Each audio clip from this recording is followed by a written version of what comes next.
lu ñu war a seet la. d'accord waaw loolu. mais moo ngi noonu alors nañ dem si ki nga xam ne moo nekk Thierno Alassane Sall publication boo xam ne sànq def na ko sur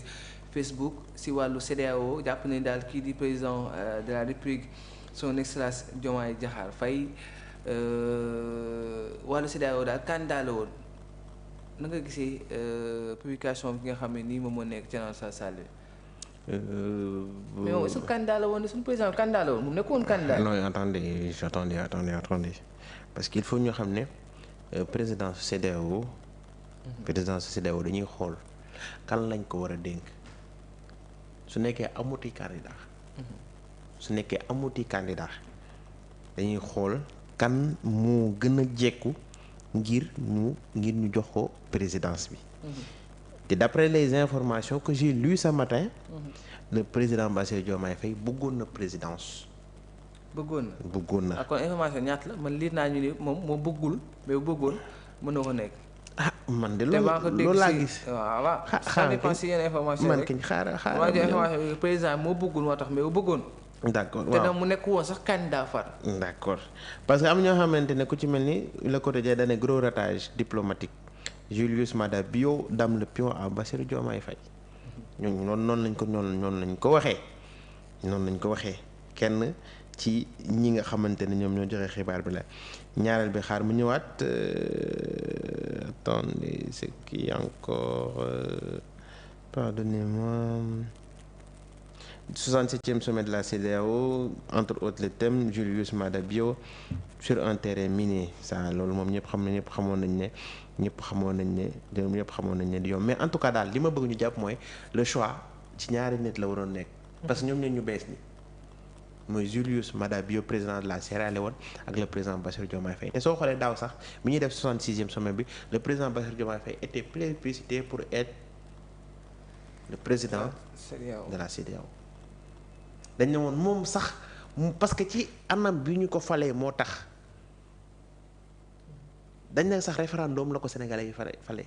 maanaam moom dafa doon am légitimité politique am légitimité populaire te itam président yi nga xamante ne même les putschistes ñu doon wax après ñi nga xam ñoo gën dem AES ñoom amoon nañ considération ci moom ci anam yi nga xamante ne noonu la ko population sénégalaise tànnee parce que dañ ne ci ñi nga xamante ne dañoo souffrir bi ñu nekk opposition am loo xam ne wane nañ ko ci caractère am loo xam ne wane nañ ko ci vision ba askan wi tànn leen donc loolu da doon may président Bassirou Diomaye Faye benn légitimité pour mu jiite ñu bari parce que am na ñu bari nekk nga xam ne moom CEDEAO li ñu xam doy na ñenn ñi moom ñoo ngi def ay putsch oui il faut le dire ñenn ñi nga xam ne ñoom ni ma ko sañ a wax nga def ñaari mandat yi yem fa nga def troisième waxuñu déet nga da ngay yóotu quatrième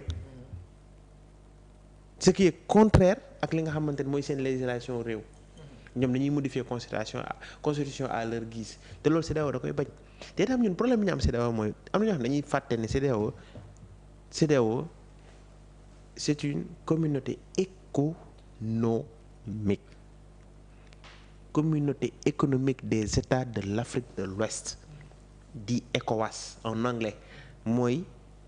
CEDEAO maanaam c'était purement économique nu ñuy xool ñun en tant que 16 pays après mu nekk 15 naan la ñuy def ba ñun suñu diggalante ñun ñi nga xam ne ñoom ñoo nekk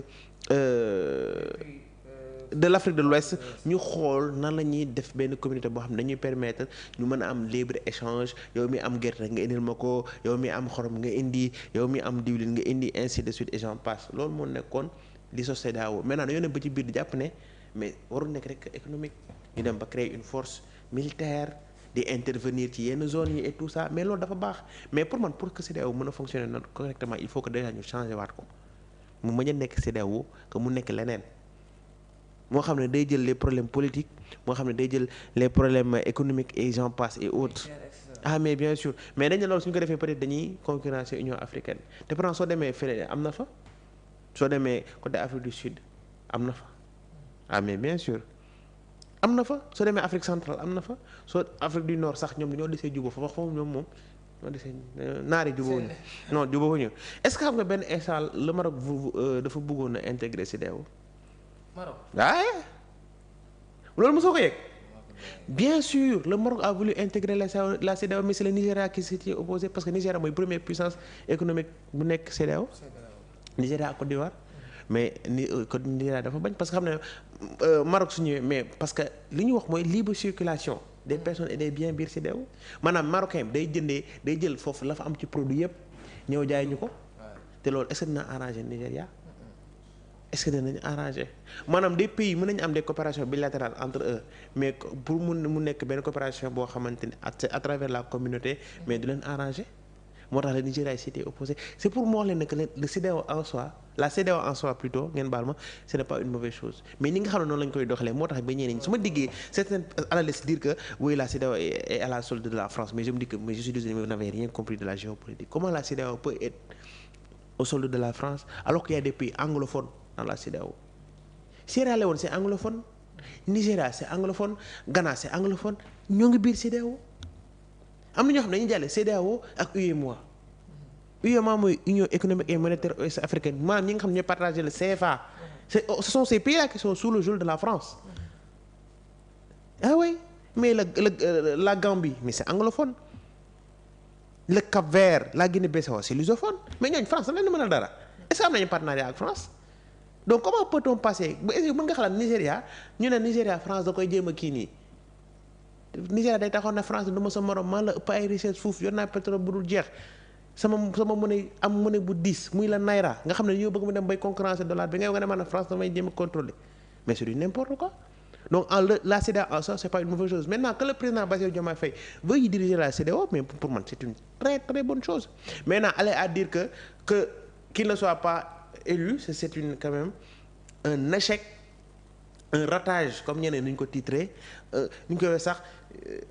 benn loupé benn affront mais quand même il ne faut pas extrapoler sur les termes qu'il faut utiliser man que le président Bassirou Diomaye Faye bëggoon nekk candidat wala nekkoon candidat que ñu bañ ko jox pour man sax ce n'est pas une si mauvaise chose en soi ah oui parce que moom li koy xaar ci réew mi rek doy na ko sax mais nag amoon ñu jox le président CEDEAO mais gëdd la ci yow moom parce que Macky Sall nekkoon na ko ah oui donc gëdd la ci moom déjà am na lu bari laa xam ne da koy permettre moom mu koy mën di doxal te itam day gën a yokku ay jalons parce que tamit dañ ne yow jiite woo Sénégal kese mais am nga fukki réew ak ñaar yoo xamante ne moom ngay jiite parce que il faut dire am na ñetti réew yu génn CEDEAO le Niger n'y est plus le Burkina Faso n'y est plus le Mali n'y est plus donc la CEDEAO n'est plus 15 pays mais actuellement c'est 12 pays mais ñu ne la yow 12 pays yooyu noonu yow la ñu jiite nga nekk ca boobu rek maanaam am na loo xam ne mën na la ko daal di yokk maintenant nag am na ñoo xamante ne moom li gars yi di wax ku sa wujju di sëlam doo mës a set moindre fait boo amal ñoom dañ koy essayer exploiter man nag du ma dem ci commentaire wu texam bi en tant que tel mais pour man il ne faut pas des fois ñuy jël suñu ay diplomates di leen bëgg a di sëlam wax ne ils sont mauvais suñu nekkee borom xam-xam te am xam-xam je pense que échec su amee ci benn côté wax ma ne échec moo am de mais suñu jàppee ne échec dafa am mais ñun nañu essayer analyser joxe causes yi waral échec boobu noonu et ne pas tout le temps vouloir salir notre diplomatie parce que ñoom poste ñuy def nii parce que ñoom ce sont des personnes yi nga xamante ne au niveau international dañu leen di bàyyi xel. non au niveau international dañu leen di bàyyi xel maanaam ñoom ils voient l'échec partout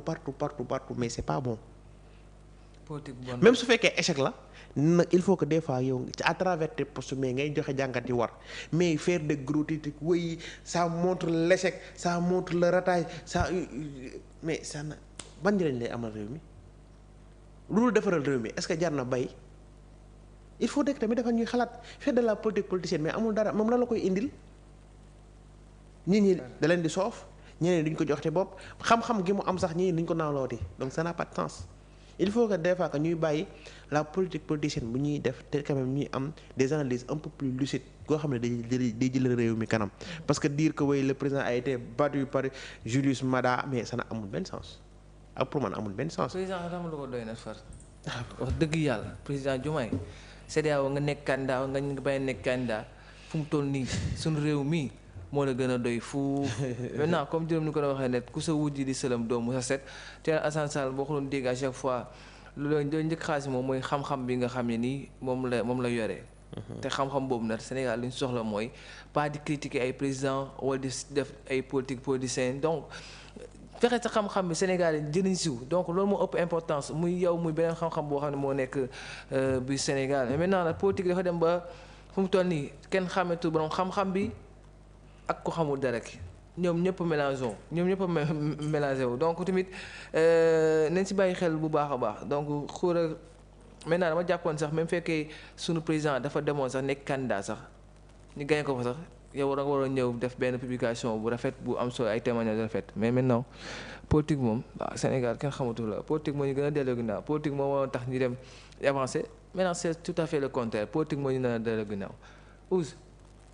merci beaucoup yaa ngi photo rek Ousse. donc dama xam ni Sénégal ñun dañuy yéex a avancer rek. duñu am mukk Sénégal. ñu leer laa lay wax moom ñun départ guñ de. bay arrivé départ nañ dañ defar benn pas taxaw. départ dañoo sax départ nga naan départ bii départ uñu ay mag ñaar fayda laa fi gis. merci beaucoup Ousse. Jérôme merci beaucoup. léegi nga indi ay faits divers de te faits divers ci la bokk de. manifestation yi kii di faits divers. manifestation yi du faits divers.